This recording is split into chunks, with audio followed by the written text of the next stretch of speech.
ہوں نعمت مجھے اصل میں آپ کو سمجھانا ہے۔ ارے بھائی آپ کسی اندھے کو دیکھیں اور پھر آپ یہ دیکھیے کہ آپ کے پاس مکان نہیں ہے، دکان نہیں ہے، کھیت نہیں ہے، کھلیان نہیں ہے، مگر دیکھنے والی دو روشن آنکھیں ہیں، تو آپ کو محسوس ہوگا کہ اللہ نے ہم کو نعمت سے نوازا ہے۔ کسی لولہے کو دیکھیے، کسی لنگڑے کو دیکھیے اور پھر اپنے صحت مند جسم کو دیکھیے تو آپ کو لگے گا کہ اللہ نے ہم کو بہت بڑی نعمت سے نوازا ہے۔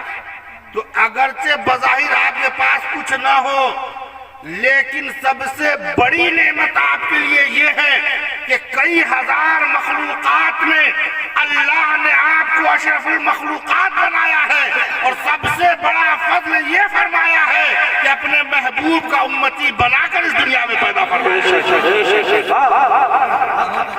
یہ کتنا بڑا فضل ہے۔ اب اسی فضل کو ذہن میں رکھیے، اس کے بعد نعمت سمجھیے کہ نعمت دیکھیے، انسان بہت سی نعمتیں اپنی کوششوں سے حاصل کرتا ہے، لیکن اولاد یہ ایسی نعمت ہے جسے انسان چاہ کر بھی اپنی کوششوں سے حاصل نہیں کر سکتا ہے۔ اولاد کی نعمت سے محروم ہے۔ بہت جگہوں پر انہوں نے کوشش کی، بہت جگہ، کسی نے کہا الہ آباد میں ایک حکیم صاحب ہے، دوڑے دوڑے الہ آباد چلے گئے۔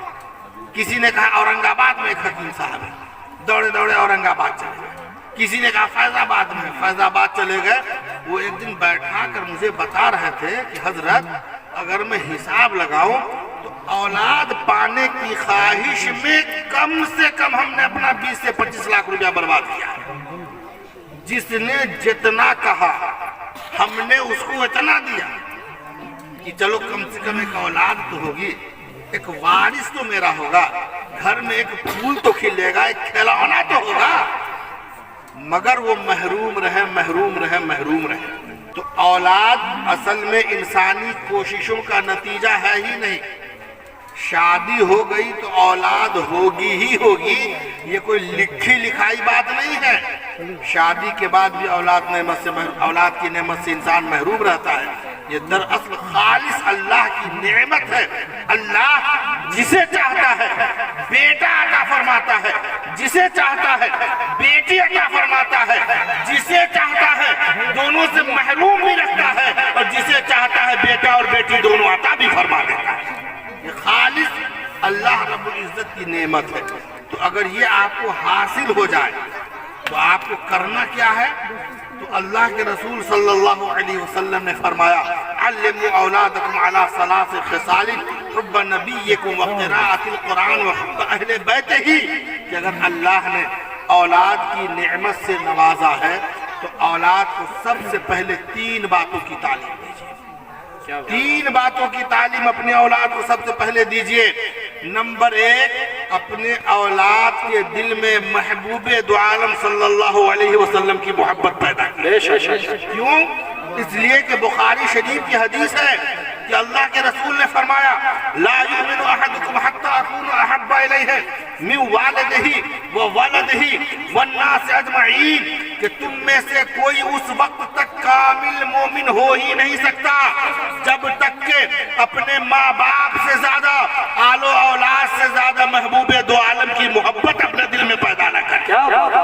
یہ پیدا ہوگی آپ کے اولاد کے دل میں، تبھی تو وہ کامل مومن ہوگا۔ پھر فرمایا وقراءۃ القرآن، قرآن پڑھنا سکھائی۔ جو قرآن کے پڑھنے کا حق ہے اس طرح سے پڑھوایا جائے۔ اور قرآن کے پڑھنے کا حق کیا ہے کہ ایک قرآن اس طرح آپ نے پڑھ لیا کہ معنی نہیں سمجھ رہے ہیں، لیکن پڑھ لیا کم سے کم آپ نے اچھے سے، یہ تو باعث اجر و ثواب ہے۔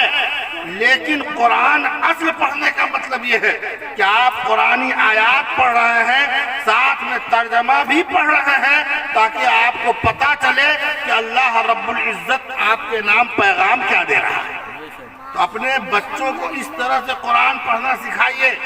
یہ اللہ کے رسول فرما رہے ہیں، میں نہیں فرما رہا ہوں۔ اور تیسرے نمبر پر اللہ کے رسول نے فرمایا کہ جس طرح تم نے میری محبت اس کے دل میں پیدا کی ہے، اسی طرح میرے گھر والوں کی محبت بھی اپنے اولاد کے دل میں پیدا کر دو۔